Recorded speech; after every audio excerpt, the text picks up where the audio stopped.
n'isi agụka ọnwa onwe oyoko ọnwa n'isi agụka ọnwa na-etilọrọ n'isi agụ ọnwa n'isi agụka ọnwa na-etilọrọ nke na-etilo obodo kesi ọnwa n'isi agụka ọnwa onwe oyoko ọnwa n'isi agụka aka bere ibe ya erisi ọnwa n'isi agụka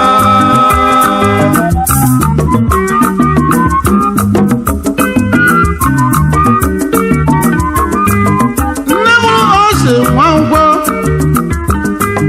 n'elu omume Anike n'isi agụ Ọka South Local Gọọmenti na Anambra ogiriga awara ya site na nwatakịrị maka na ka ọ dị na nwata ka o ji mere ihe dị mma obodo na-ahụ ya n'anya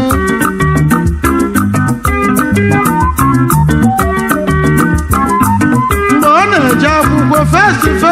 ọ na-egbo o nwekele ịnụ nwanyị wee nụta ihe ọma Nwankwọ osodi eme nwanyị ọma osodi eme sodi eli maka na nwanyị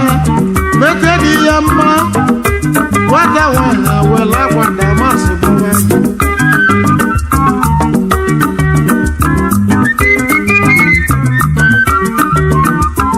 Chief Austin Nwankwọ ọnwa n'isi agụka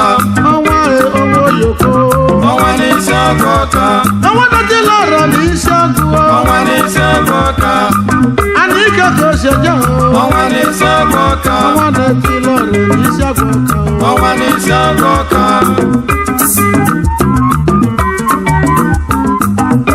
Chairman Director Etama Limited Basho Nigeria Limited Justino Investment Limited Alimor Resources Nigeria Limited onye bụ ọga importer and exporter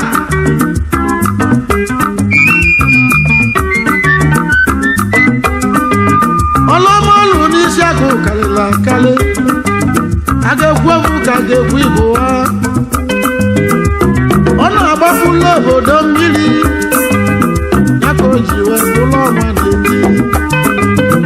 obi elele latrik n'isi agụ ya ka o ji wee bụrụ ọnwa na-eti site Ọka wee jebe isi agụ ọ lụsiri ụzọ olugwo ma gọta ọnwa na-etilọrọ n'isi agụ Ọka onye gbara ọnwa na-etilọrọ nwere ihe ọma na-emela obodo ọnwa oyoko dị mma Chief Austin Nwankwọ ọnwa n'isi agụka onye ọma Austin Nwankwọ ọnwa n'isi agụka ọnwa oyoko bụ ọnwa oyoko ọnwa n'isi agụka ọnwa na-etilo obodo ọnwa n'isi agụka ọnwa oyoko bụ ọnwa oyoko ọnwa n'isi agụka ka a mụsịrị Naijiria ka Naijiria nwere freedom enwezi ebe freedom wee mụọ odogwu Chief Austin Nwankwọ dị mma ọnwa na-etilọrọ n'isi agụ Ọka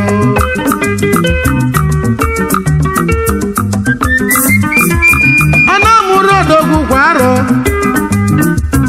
maka na onye agbara ọnwa na-etilọrọ nwere ihe ọma na-emela obodo ịmakwali n'ogolu moto wee bunye igwe anyị bụ onye oji moto eme ọgọ igwe ji eyi Okeke ọ na-enwe anwụli maka ọnwa na-etilọrọ n'isi agụ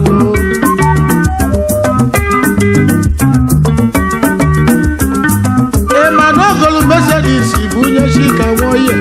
chie nye echichi o wee zama akwụdola eze n'isi agụ Kampala ogolu moto bunye ndị ụka n'isi agụ ọnwa na-etilọrọ tiro ka ise tilo obodo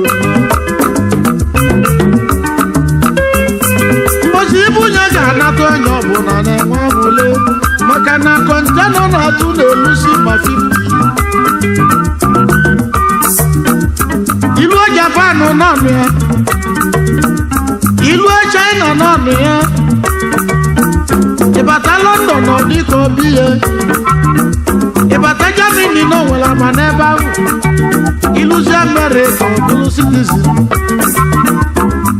osi mụ keneli ya enyi ya nwoke ji udogbu n'ịba oshilọzụ ha Nnewi chairman Jiladi Investment Limited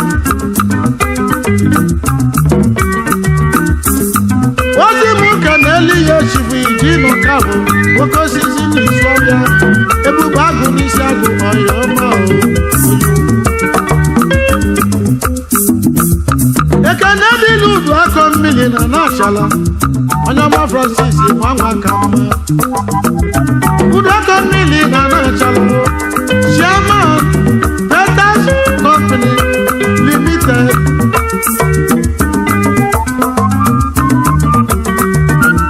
ozi mụ keneli ya Mike Ume ọnwa bụrụ ụzọ Igbo ọnwa millennium My Boss International Limited ọga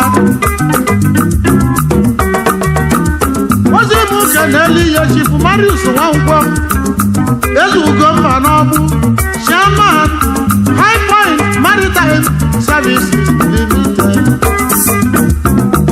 High Communications Limited Operated Limited mmadụ zuwa Ezugo mba n'ọgbụ ozi mụ keneli ya Chief Victor Ume akwụ nwata nke agụrụ ụzọ Igbo niile odogwu Ngozi ka nwọba agụ oyi ma melọra na ise kedu maka Honorable Bati Onugbolu Ọhamadike adazi ka o si bịa former Speaker Anambra State House of Assembly ozi mụ keneli ya Arize Anyora ide agụlụzi Igbo ide Benzona West African Limited odogwu ekene dịrị Chudi Okeke ihe ọnụ ikpe akụ n'ugbo anyị na-ekene oyi mụ Silayi agbapụrụ ọnwụ Silayi agbapụ ọnwụ onye Ọnịcha do ya nwere ọnọdụ n'Itali ibe niile gbasiri ibe ji eke ekike ibe gbasara ibe ji ọdị mma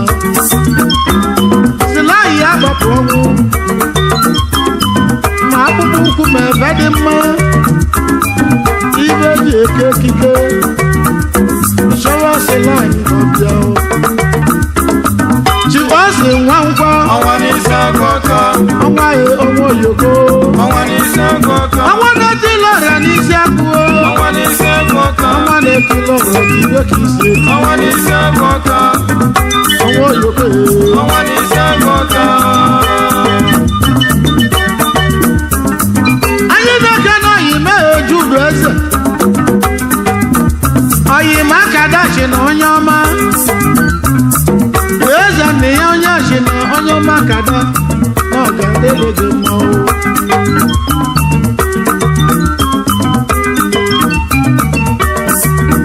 ka anyị kelee Chigonụọra onwanyị nwanyị isi atụ the second na Nashọm Chief Executive Liberty Holdings Hotel Limited na Abuja ezigbo n'ibe eyi nwa Ọnụọra nwanyị ọma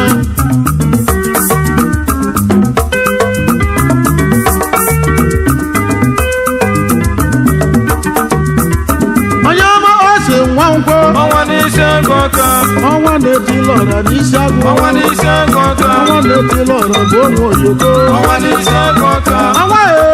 oyoko ọnwa n'isi agụkọ ọnwa na-etili ọra n'isi agụ ọka ọnwa n'isi agụ ọka ọnwa na-emela obodo niile ọnwa ihe n'isi agụ ọka ọnwa na-enyela ogbenye aka ọnwa n'isi agụ ọka ọnwa na-edozi obodo ọnwa n'isi agụ ọka ọnwa bụ ọchịlọzụ ọnwa n'isi agụ ọka odozi obodo nwanwe ọnwa n'isi agụ ọka oyinu ọsị nwankwọ ọnwa n'isi agụ ọka ịma na o nwere ọnọdụ na-aba mba ọnwa n'isi agụ ọka ịma na o nwere ọnọdụ na Lagos ọnwa n'isi agụ ọka ịma na o nwere ọnọdụ n'Ọka ọnwa n'isi agụ ọka ọlụsasịla ụlọ n'Ọka niile ọnwa n'isi agụ ọka ibe omeli n'elu ụwa karịka ọnwa n'isi agụ ọka ibe ọma ọlụlụ n'elu ụwa dịrị nne ọnwa n'isi agụ ọka a ga-ekwe m ka ego egwu Igbo ọnwa n'isi agụ ọka si ọsị nwankwọ ọnwa n'isi agụ